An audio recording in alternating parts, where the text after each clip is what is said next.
Hello and welcome back to another episode of Elevate Your Life. We are very, very excited to be back, and it's only a few days. In fact, when you're listening to this, I will have been and gone, but it's a few days until I finally get to fly over to Ireland and see Lynn once more in person. I cannot believe that it has taken this long and we have worked together for this long that you have not been in this country yet. So I am so excited. I have a plan of action for the things that I want Gemma to see. Lynn's just told me, she was like, I hope that you can take on another charcuterie board. I was like, bring it on. I have Asian fusion Japanese place booked because we both love that. I have also booked a tapas and wine bar because it's one of the things we do best, I feel. And I was just saying that the weather is meant to be gorgeous, so we absolutely will be taking it to the sea. I cannot wait. Little wild swim in the sea after a beautiful hike. I'm very, very excited for that. But getting into today's episode, let's quickly do a little bit of a roundup of the previous week. How's your past week been? I've had a great week. The past week here has been, we were gifted in Ireland a extra long bank holiday weekend. So we had Paddy's Day and we had the Friday given to the country as an extra bank holiday weekend. Just with the past 2 years they decided to do that. So work and everything was closed on the Friday for people who, you know, work in places that take bank holidays like schools and banks and things. But I had a very the weather was great, which was fantastic, but I had a very wholesome few days. So obviously St. Patrick's Day, stereotypically there are lots of people out and drinking, and it's a big holiday for people to kind of go out, but my family were around and all kind of travelled back this way wherever they were coming from in Ireland, so I got loads of lovely quality family time and just walks for coffee. The sun was shining, so everybody was spending time outside. And I went to the St. Patrick's Day parade in my town, and there hasn't been a parade in, the last 2 years because we couldn't gather in big groups. And I remember the first Paddy's Day, because when the first lockdown came, it was almost St. Patrick's Day. So I remember standing at the window at the top of my mum's house looking out the window, and some people did a car parade around our town. So there was kids beeping, and it's one of the memories on my phone that came up last week was me and my brother leaning out the window being like woo to the kids waving flags. And so I feel like on Thursday when I went to got the dog, walked down and watched some of the parade with my friend, I feel like there was just this atmosphere of joy, it's back, and all the kids in the parade, and I don't know, it was just it was heartwarming. I feel a very significant one for people everywhere, but in our country in particular. So yeah, it has put me in a good spirit and made me very grateful that things are relatively normal. How amazing. I know that I saw a lot of St. Paddy's Day on Instagram because obviously quite a large majority of our team are from Ireland, and it was amazing to just see everyone being able to spend that time with friends and family, because obviously it's something that we haven't been able to do. Speaking of which, I actually messaged my friend this morning. It was on the news. It is officially 2 years since the first official day of lockdown in the UK, in England, which is huge. It's been such a long time, and I think rather than looking back and thinking, my gosh, it obviously was a very, very, upsetting time, very trying time. I like to try and look back and think of all the positives. Yep. And what good came out of it. And I think this week, especially for me, looking back, in terms of how my week's been, I've been ill. So training's taken a back seat. I've spent a lot of time napping, which I am the nap queen, but sleeping 9-10 hours through the night and then napping for another 3 just isn't like me. But it's just a nice reminder of the ability that we have generally day to day, Yeah. and how special that is, and how much we, you know, sometimes take that for granted as well, because in my mind I felt absolutely fine, but my body's just been exhausted, not physically kind of able to, you know, do what I wanted it to do, essentially. Yeah. So it's nice to just be able to take that time and like you say, be grateful for what we have, be grateful for what, you know, we're able to do day in, day out, and appreciate that we are in a privileged position. Yeah, and it's temporary. Like you will be I've said this to quite a few people over the last few months, because of people being ill and unwell. The better quality the recovery, the shorter it'll have to be. So, you know, give your body that time, it deserves it if you are feeling unwell. But yeah, definitely a big the theme of the weekly roundup, I think, is gratitude. Yeah. Which brings us on to the topic of this week's pod, and we want to talk about, kind of leads on from the last couple of episodes that we've done, but we wanted to talk a little bit more about habits and habit stacking, and how you can essentially, you know, create the routines and the structure that you want, that are going to help you get to where you want to be a little bit, you know, quicker, a little bit more productively, and how you know, you can put physical steps in place, physical tips and tricks into practice to, you know, live the life that you hopefully want to live and want to work towards. So what do we mean when we talk about habit stacking? What is habit stacking? Habit stacking is a technique, I feel, to begin implementing something that you want to do on the daily. I always compare it when so it's come from Atomic Habits, right? The James Clear's Atomic Habits. Yeah, the book. And if you haven't read that, fantastic. But the way I would describe habit stacking to somebody is, I'd revert it back to kind of like brushing your teeth. So there's a reason, I hope you do. There's a reason why you... If you don't, go and brush your teeth right now. Yeah, right now, please. There's a reason why we do that without even thinking. Like, there's a reason that those kind of habits we don't even question. It's like we go into a robotic mode where it just gets done, and it's because of the way the habit has been stacked into our morning and evening. So stacking a habit is combining it with something or putting it alongside something tactically to ensure that we do it on a daily basis. Would you agree that's kind of the gist? I think the tactically placing things throughout your day is key. Yeah. You know, when you want to build a new habit, there's, you know, been studies done that say it takes 66 days to create a new habit. And up until that point, it is literally a case of reminding yourself to do the same thing over and over again. And it can feel boring, it can be monotonous. But ultimately, at the end of the day, it's going to become second nature. You're not going to think about it. Just like, hopefully, brushing your teeth, getting in the shower, you know, putting your clothes on before you go to work, eating breakfast at a certain time. So all these things that you do instinctively throughout your day, at one point, you used to have to think of them. Yep. Or, you know, we got used to doing them through childhood. And this is why we have good and bad habits as well.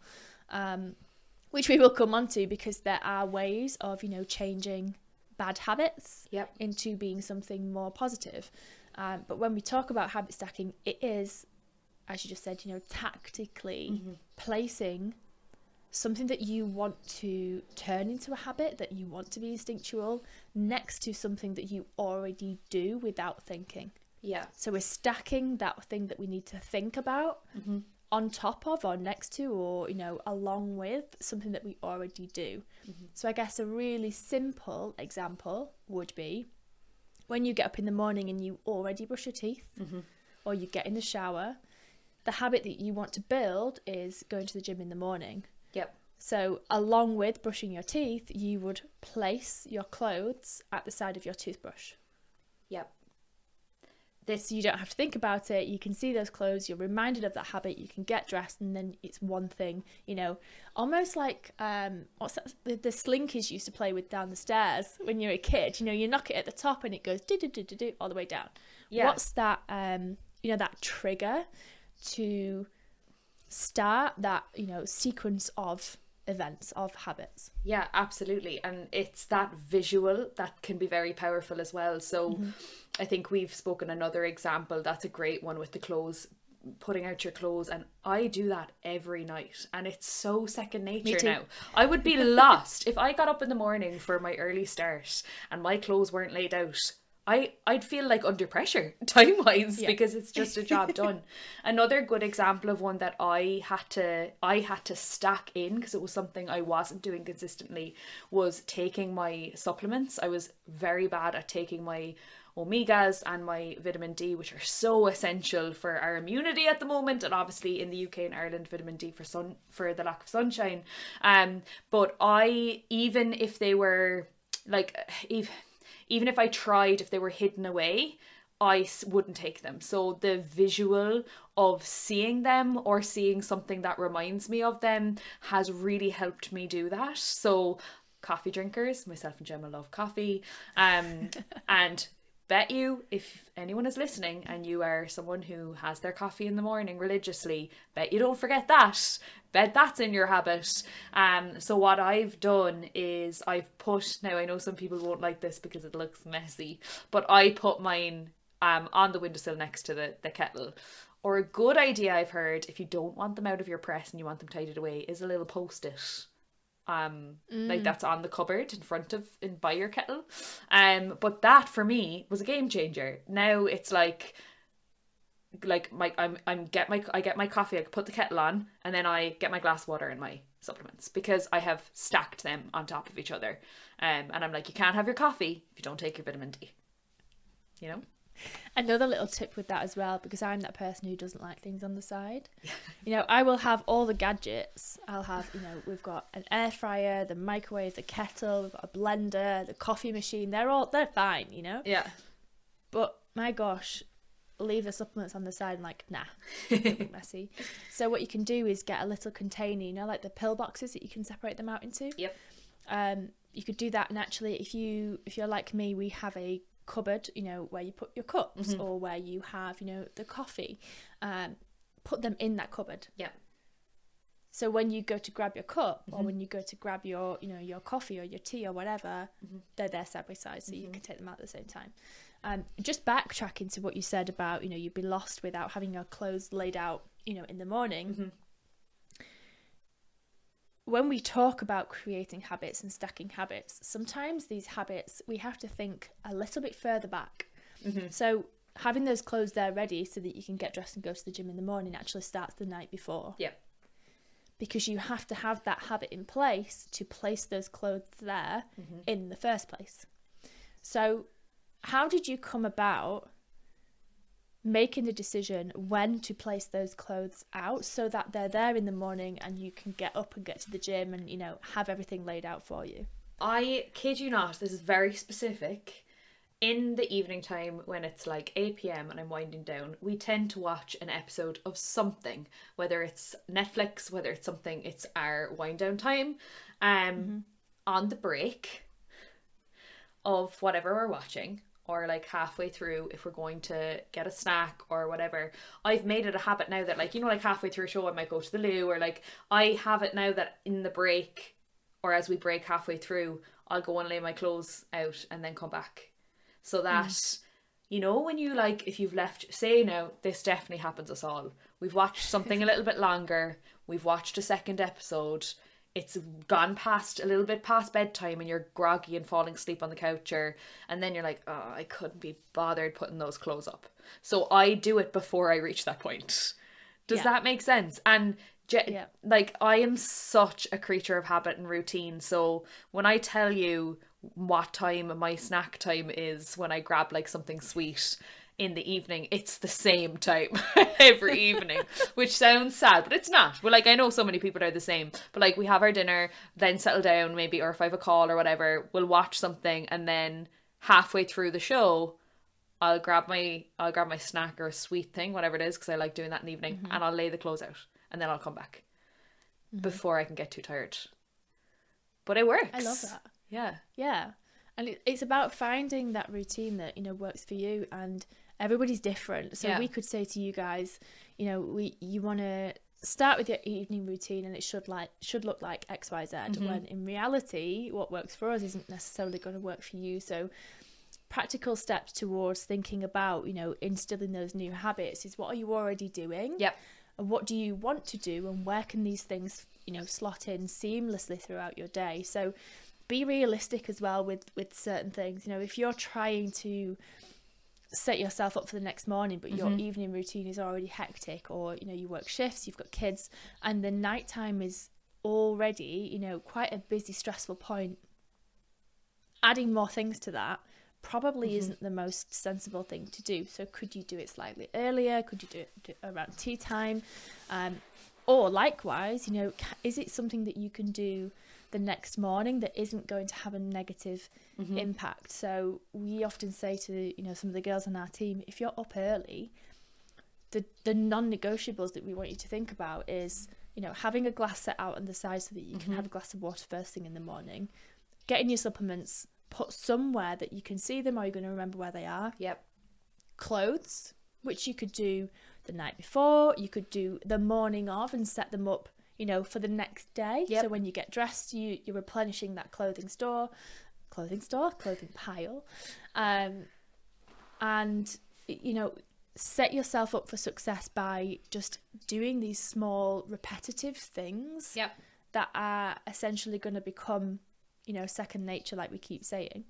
One thing that I used to do, because my hours, I lived and taught in London, and my hours were longer and my commute was quite long, so I had less time in the evenings. And one thing I used to do with my breakfast, which I used to have to bring to work because it was that hectic of a day, like everything had to be out of Tupperware.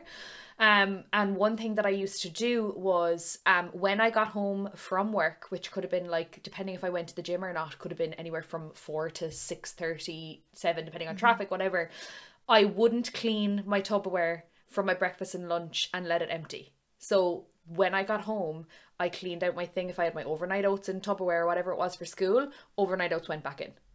So I would wash it and dry it and then put it back in straight away, because then it doesn't get to that point in the evening or that time the next morning when you're like, crud, I never did it. So I used to not let the Tupperware go back in the cupboard. Does that make sense? I found that so helpful. Yeah, that's a really, really good little tip. Yeah, I've never done that myself. I used to be more of a prep as much as I could all at once, and then have sticky notes for everything labelled in the fridge, because again, you know, there was a point where I was up at 5 for work because I had a big commute, you know, for clients. We were renovating the house at the time as well, so we were living with family, which meant that commute was a little bit longer. And because it was longer, I didn't have the freedom to kind of come home in between clients. So I could be out from 5 in the morning and not getting back until, you know, 7, 8, 9 at night. Yep. So you literally had to have everything with me. So that would look like, you know, habits throughout the week rather than just that specific day. And I would prep certain meals on a Wednesday because I had a little bit more time on Wednesday evening, and same again on the Sunday. Yep. And just put post-it notes on each thing and make sure that in the fridge, in terms of food, everything was pulled to the front that I needed. I, you know, packed my bag the night before, and would also make sure that if I needed any extra equipment or whatever, it's all in there. And then anything that I, you know, potentially could forget, so extra clothes, you know, bits that I needed to go shopping for, I'd put them in the car. So it's all there. So again, you're just essentially breaking down as many barriers as you possibly can that, you know, could potentially stop you from creating those habits, you know, going to the gym, eating good, you know, making sure that you've got that food there so that you don't get caught, you know, last minute, so you have to go and grab something from the supermarket, setting yourself up for success. Yeah. That is literally it. And when we talk about, you know, how how you can achieve whatever quote unquote success means to you. If you have a goal and you're trying to, you know, people are asking like, how do you stay motivated? How do you instill these things? It all comes down to habit. Like it at the end of the day, to get to any goal, it comes down to rinsing and repeating and habit. And enjoying it, but letting it just become your, you know, like second nature. And it's once you can instill it and rinse and repeat it, you're gold. Yeah. And in terms of building those habits, to get that habit to become instilled, you need to have discipline. And we spoke about this a couple of episodes ago about motivation. Yeah. And, you know, I think so many people nowadays, especially, like, oh, I just don't have the motivation to do it. You know, I'm just don't, you know, I'm not motivated today. It's like, okay, that's fine. But rephrase that and say, I'm not making this a priority right now. Yep. Or, you know, I would rather do something else, which is completely fine, but own your decisions. Yeah. And if you want to make a change, be disciplined enough to hold yourself to make that change. And once you've done that, you know, 66 days according to the study, you'll be able to look back and think, do you know what, I'm really proud of myself for actually doing that, because no one else is going to create those habits for you. And no one likes change. Like, change is difficult, but I say this, and like, I guess it's the kick in the butt that some people need, but get comfortable being uncomfortable. Change isn't easy. Habits aren't easy. That's why lots of people struggle to create healthy habits. But if you're not willing to be a little bit uncomfortable for a couple of weeks because you did have to get a little bit up a bit earlier and it didn't feel very nice, or, you know, whatever it may be, like, just do it. Like, give yourself that kick in the butt, be uncomfortable, and it won't be so uncomfortable in 3 weeks' time. And also understand that if you need to be selfish for a short period of time, that's okay as well. You know, again, I think there's so much kind of shade thrown around of, you can't be selfish. You know, you always have to put other people before yourself. But as the saying goes, you can't pour from an empty cup. And I find myself saying this over and over again. You have to be in the best shape you physically can, mentally as well, to be able to, you know, give your best self to other people, to work, to, you know, kids, to family. If you're always putting everyone and everything before yourself, you're never going to change. You're never going to see positive, you know, habits being built, because you're not a priority. And it's so much easier. I can totally understand that for a lot of people who have so many people depending on them, that is so much easier said than done. But you are the person that needs it the most. Like, if you have lots of people depending on you, where I'm maybe lucky that I could be more selfish sometimes, because as of yet I don't have too many people depending on me. But if you're a mum, or you care for someone, or whatever it may be, like, it is so much easier said than done, but you are that person that needs the most, because you're, you know, spread so thin. And I think we have this conversation so much with women that we work with and with anyone. But as you said, it's like, have we mentioned this before? Maybe in a live, because I'm getting deja vu. But in the plane when they do the security or the safety bit at the beginning, with the oxygen mask. So the oxygen mask, who puts the if you're a mother and you have a child next to you, or someone that's vulnerable or whatever it may be, what mask goes on first? Yours, not the other person's, because you can't look after someone if you're not looked after first. And I love that analogy, and I hear it being used all the time because it's real. It's so true. It's a visual as well, isn't it? Yeah. You can see the you know, as much as it's awful to say, you can visualize what's going on, and you can visualize the consequences if you don't do that. Yeah. You know, you need to be able to save yourself before you can save someone else. Yeah. And being thinking of people who have others around them and watching, like, if you're trying to build in a new habit and you're living in a home with children or a partner or whatever, get them involved, get them on board, be a role model. That's one thing that that can be so powerful is if you're trying to, you know, you were saying there, Gemma, and it crossed my mind when you were talking about busy evenings and you're already have so much going on. Maybe you're making lunches for the kids. Get them involved. While you're making your overnight oats, they could do it with you. Like, again, easier said than done. I'm not a mum, so I feel sometimes that I can't make comments. But what I'm saying, it might be even you and your partner. Maybe you live with your partner. Get them involved, and make it something that, you know, not only are you, you know, helping somebody else, but it's a more positive experience. You're making, you know, it's less time spent, and you're being a role model for whoever it may be that could benefit from that too. Absolutely. And if there's, you know, just going back to what we said right at the beginning about having good habits and bad habits, you know, it's so much easier to change a bad habit rather than to completely try to, you know, nip it in the bud, which is why if you think about, you know, I'm not a smoker myself, but I know people who have tried to quit smoking and they find it very difficult, which is why, you know, now we have vapes and we have you know, different techniques, eating sweets, chewing gum, all that kind of thing. It's the same if you have a habit that you want to try and change, or maybe, you know, your morning routine goes something like you get up, you go downstairs in your pajamas and you switch the kettle on, you make a cup of coffee and you sit down and you watch the news. How can we add a little bit more positivity into that morning routine? Not that there's anything wrong with it, no, but maybe it's just not, you know, getting you to where you want to be. So you can get up, set an alarm, don't snooze, get up on that first alarm first and foremost, because you're setting yourself up for the day to say, I am the most important thing right now. I am more important right now than snoozing for the next 5-10 minutes. So you get up, rather than going downstairs to the kettle when you're already, you know, still in your pajamas. Maybe most people that I know need a wee when you get up. So, you know, go to the bathroom, have those clothes set out from the night before. You can get dressed. I guarantee that little change of getting dressed rather than walking downstairs in your pajamas is going to make you feel 10 times better and more awake, simply for just getting dressed, because you're attacking the day, you know, ready to take it head on.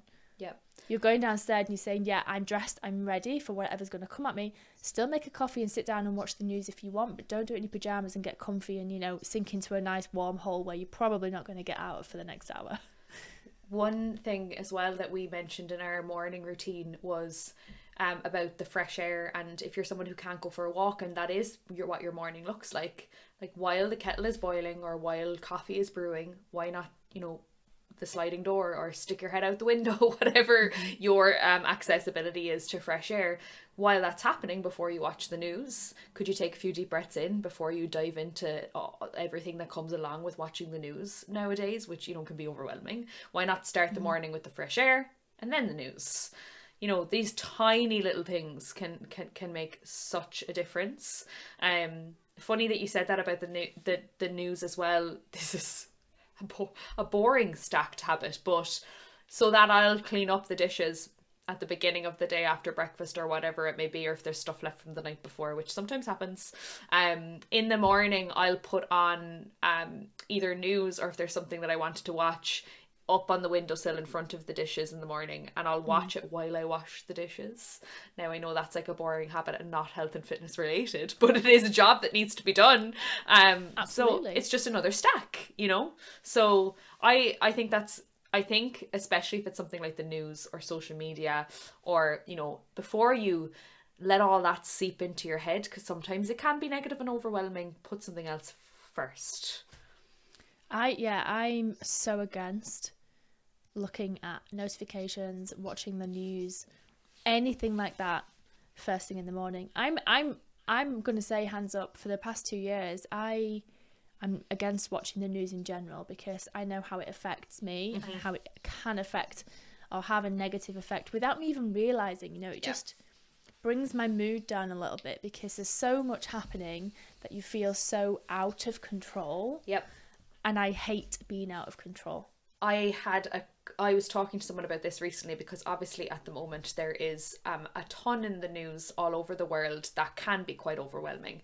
And I was saying to one of my friends who I was speaking to, I was starting to feel guilty for feeling ignorant. Yeah. And I think that we have to acknowledge that it's not, and she was comforting me in that it's not ignorance if you're protecting your own mental health and you still are aware of what's going on. Like, don't feel like, because that's how I felt. I felt like, no, I need to know more. I'm hearing people talking about the things that are going on across the world, and I'm not even going to dive into it, but like, don't feel guilty for having to take a step away from the news.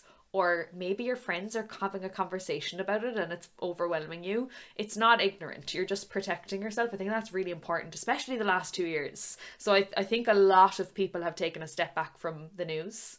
So long story short, if it's something that you think will negatively impact your morning, and it is a habit, quote unquote bad habit, because it's not necessarily, maybe remove it, you know? Mm-hmm. Look after yourself first. And this goes back to, pouring from an empty cup, physically and mentally and emotionally. If you are emotionally drained, you're not going to be completely present there for those that need you physically.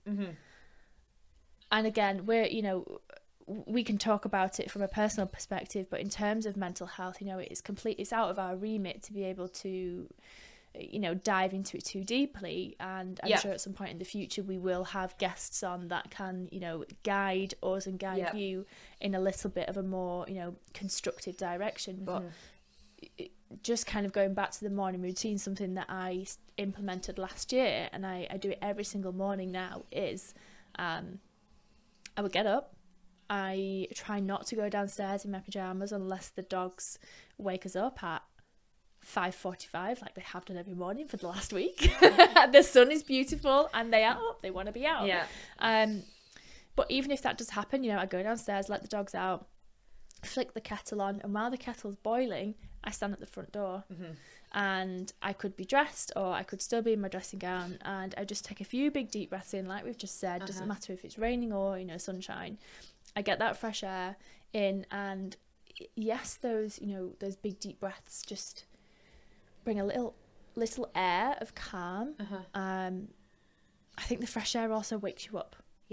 There's something to be said. There's a reason why blankets were made to make you feel safe and comfortable and cozy and warm. And if you go and stand at the front door, it's not all about cold showers. We know that I love a good cold shower and a good wild swim, but if it's not for you, go stand at the front door. Get that fresh air, that rush of cold air as well if it's cold. And then go about your day. And if you're doing that in your pajamas, that's fine. Just make sure that you go and get dressed before you sit down. Absolutely.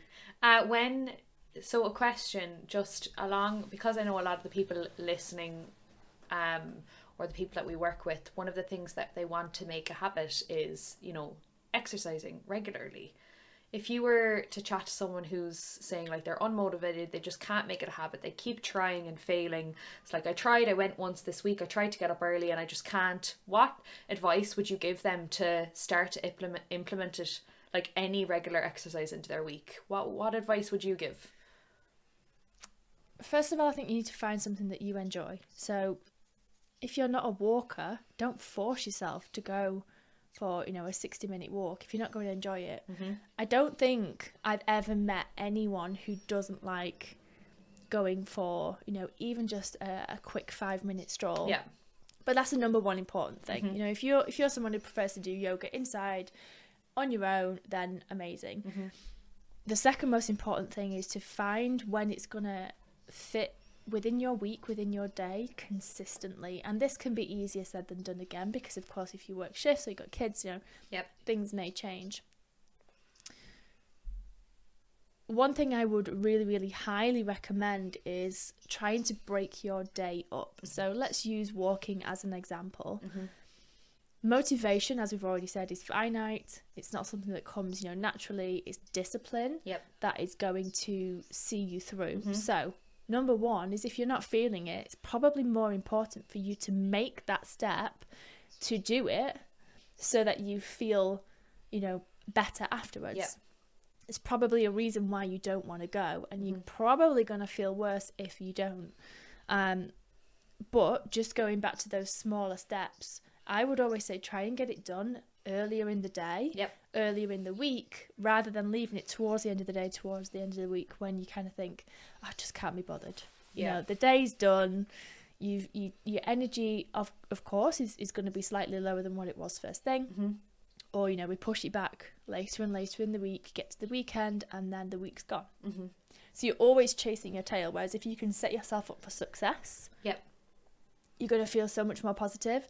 And then we enter that positive cycle of, you know, you've taken action, you see or feel the rewards, therefore you want to do it again, and it propels you round in the right direction, rather than having that effect of can't be bothered, haven't done it, feel worse, gonna eat my emotions potentially, and then you feel worse, you can't be bothered. So it's moving forwards positively rather than backwards. Coming from a teaching background, it's as simple as positive reinforcement that you'd use with children. Like, use it with yourself. There's a reason why you know, a child will do really well in that handwriting the next time because you gave them the sticker the first time when they did really well. Like, you can do that with yourself.